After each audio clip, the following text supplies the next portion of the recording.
Hello everyone, it's Mr. E reporting live for Darktide News Network, your source for all things Darktide news and slop.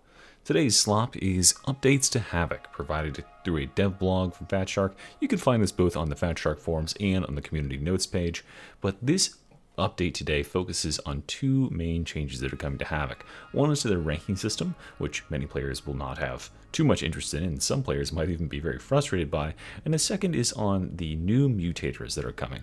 We've had a set of 4 mutators up until now, and we are rotating these out, and they're being fully replaced with the new 4 mutators, which we'll get to at the end of this update. Now, if you have not caught any of my previous coverage on Havoc, and generally my opinions and takes on Havoc mode, they are as such. Havoc mode is kind of underwhelming and undercooked for what it advertises as an endgame mode, and a lot of players, when I sampled roughly 500 or so of you in the community, have not even interacted with the mode at all. They feel no need to play this mode. Perhaps they don't feel like they're up to the challenge, or perhaps they just don't want to be challenged in this certain way, which I can totally understand. The second main cohort of players is players that have tried Havoc and since burnt out on it, which is another big problem. Havoc doesn't really offer enough unique elements of its gameplay to keep players coming back week after week. It gets pretty tiring pretty fast. So hopefully the updates they bring to Havoc this year, which they have signaled will be much more than just this update, will address some of those problems. Remains to be seen. But let's hop right into this update for today and start right here with this first line. We upped the pacing a bit to keep things fresh. Players might notice there's less time to regroup than there was before. What this means to me is that the timers for hordes and perhaps specials are going to be decreased quite a bit. We're going to be inundated with enemies and we'll really have to claw every inch that we can, tooth and nail. And this means that if you're listening currently and in a betting mood, invest all of your stocks in Psychers, invest all of your stocks in Veterans with Shredder Frag Grenades, Zealots with Flamethrowers, Ogryns with whatever AoE abilities they can. We need AoE, we need Horde deletion capabilities, because we're going to be getting hit by hordes more often, which means we cannot simply waste time backed into a corner and dealing with every last little poxwalker. You need to be moving and killing at the same time in order to complete this mission in any reasonable amount of time. So that's the first gameplay change coming. Now we have to talk about something that is unrelated to gameplay, which is the rank overhaul. Now, Fatshark had an issue with the rank system as it was. Unfortunately, it's not the same issue that many players have with the rank system. Let me show you what the rank system was previously. This is, by the way, if you have to take this much text from here to here to explain how your rank system works in a game like Darktide that doesn't even need a rank system, I think you're doing it wrong. So let's start off by showcasing a existing ranked game. If one player is ranking from 39 to 40, they're trying to complete their 40 game, and they are 39, and they're joined by 4 other players. One is level 1, one's a level 30, and one's a level 35. Let's say that. What's going to happen is that at the end of this game, this player will rank up to 40 instantly. They'll be able to see, because it was their game, they'll be able to queue for a 40 game, and everyone around them will see that they are Havoc clearance level 40. All these other players will appear and, for all intents and purposes, have not done anything to their rank until the weekly reset that week. But at the end of that week, this player and all players will jump to 40, because that is the thing that they, the highest level that they completed. And so now automatically this player who was level 1 before is now Havoc clearance level 40. They can queue for 40 games and they will get the 40 reward chest for that week. So this is boosting, right? And Fatshark did not like this element of the system. This is one big thing. I don't know how many people were doing this. I know certain players were doing this through like my streams, if you want to check them out, but I think for the most part this is not really an issue.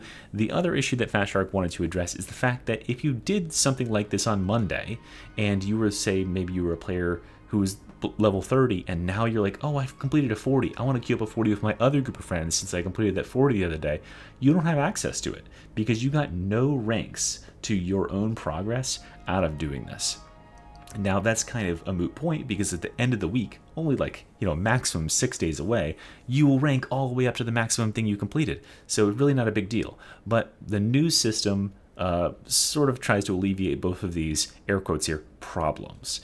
The new system is this. If you are completing a, let's say, Havoc level 40, and you're within 5 levels of what you're completing, so you're 35, you are going to gain 1 level instantly when you complete that mission. So your own Havoc rating will jump to 36. There is no more this. You cannot and you will not gain ranks at the end of the week when it rolls over. You only gain them from when you complete that mission at that moment. So you will jump from 35 to 36. If you were a 34, because you're between 6 and 9 levels away from the mission that you're completing, you'll gain 2 ranks. So you'll go to 36 as well. And if you are 10 or more ranks away, you will gain 3. So this person that's a 30 would go to 33. And you can see all that information right here. This is pretty much explained easily. I don't know why they needed this fancy chart to explain all that.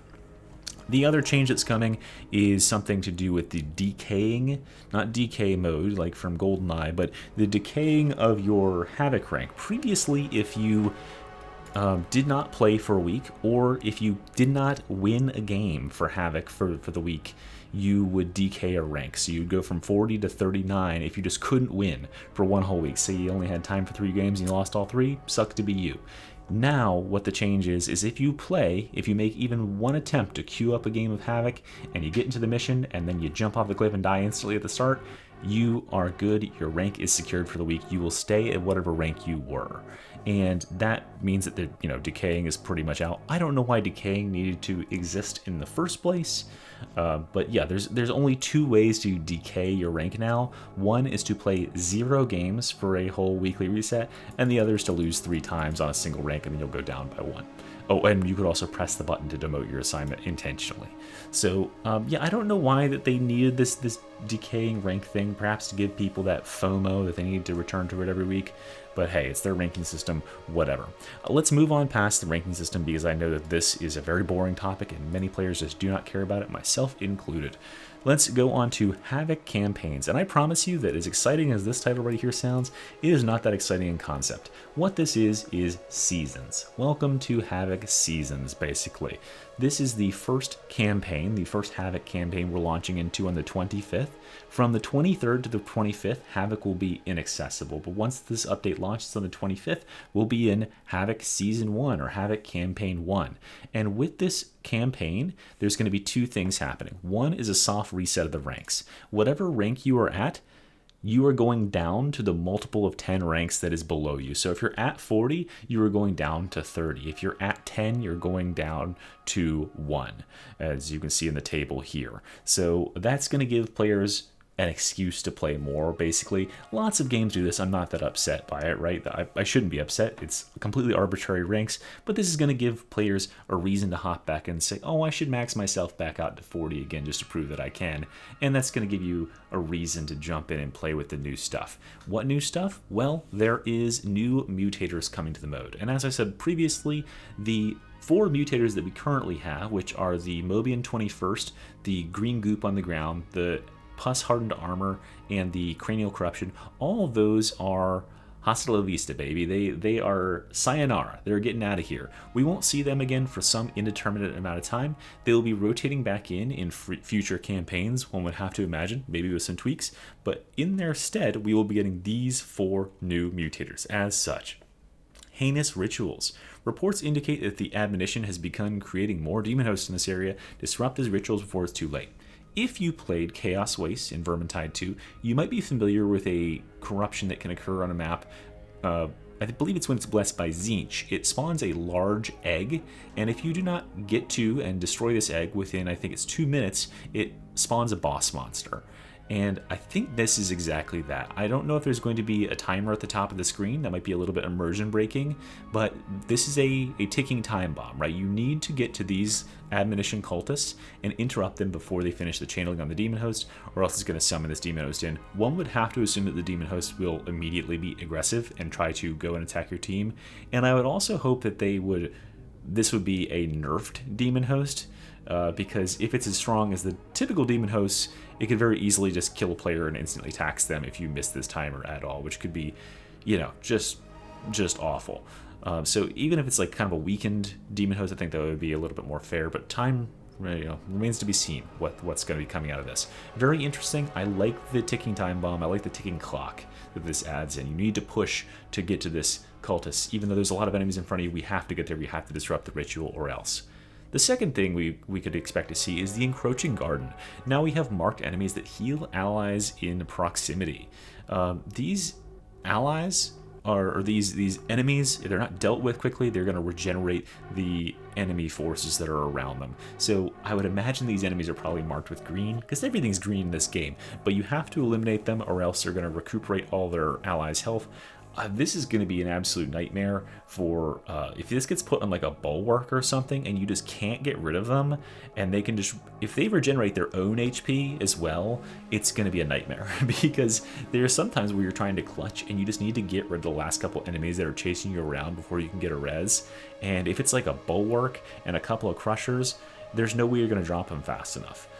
Unless, of course, you're just going to use the dueling sword and instantly blat them.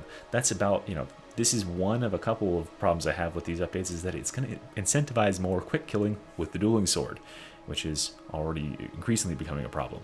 The third modifier is enraged elites. Elite enemies, upon taking critical damage, become enraged, increasing their attack speed. Or sorry, the third is, let's just go with where we are. Increasing their attack speed, movement speed, give them complete CC or crowd control immunity. Now, this is a terrible, terrible thing to see if you're a psyker, right? Psykers have two main ways that they can absolutely eviscerate hordes. One is through the flame staff and the other one is through smite. Those two things together deal damage over time that slowly trickles down large packs of enemy health. The problem with this is for smite users specifically, and even same thing with the flame staff, you can use the CC that's provided by these tools to scare enemies into not attacking you or hold them with smite. But with enraged elites, when these elites, say you're holding like 3 gunners with your smite or something and they're going down, when they reach that threshold, whatever it is, they're going to pop out of crowd control, they're going to boost their own attack speed, and they're going to murder you. And that means that slow killing tools like bleeds, like flame staffs, like all that stuff is going to be very disincentivized, because you want these enemies to be dead before they enter that enraged mode and deal a lot more damage. And therefore, this is going to tacitly incentivize using the dueling sword. We just want to skip that entire enraged mode in general. We want to drop them from 100% HP to 0% HP instantly.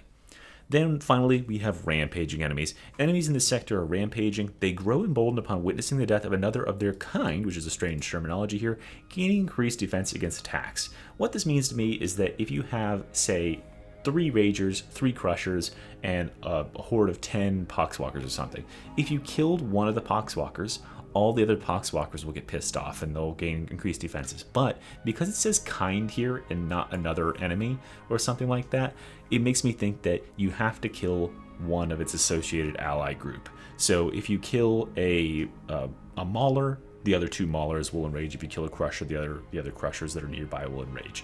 Remains to be seen exactly how this works, but hopefully it isn't super snowbally, because yeah, that increased defense against attacks can make enemies just hellacious to deal with, especially if they're an already tanky enemy. I think what this is going to encourage you to do is to just kill each type of enemy one by one. Just be like, okay, let's try to kill all these Poxwalkers first. Don't touch any of the Crushers. Okay, now kill the Crushers, so that you can focus your target fire on them when they are emboldened.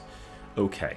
And that says, this summarizes the first wave of changes we're bringing to Havoc for 2025. We still have more ideas we'd like to explore and bring to the game mode this year. Now, this troubles me, because if you read up here, it says that this campaign, this first campaign, is what we opted to call the rotation of the mission pool and mutators within Havoc.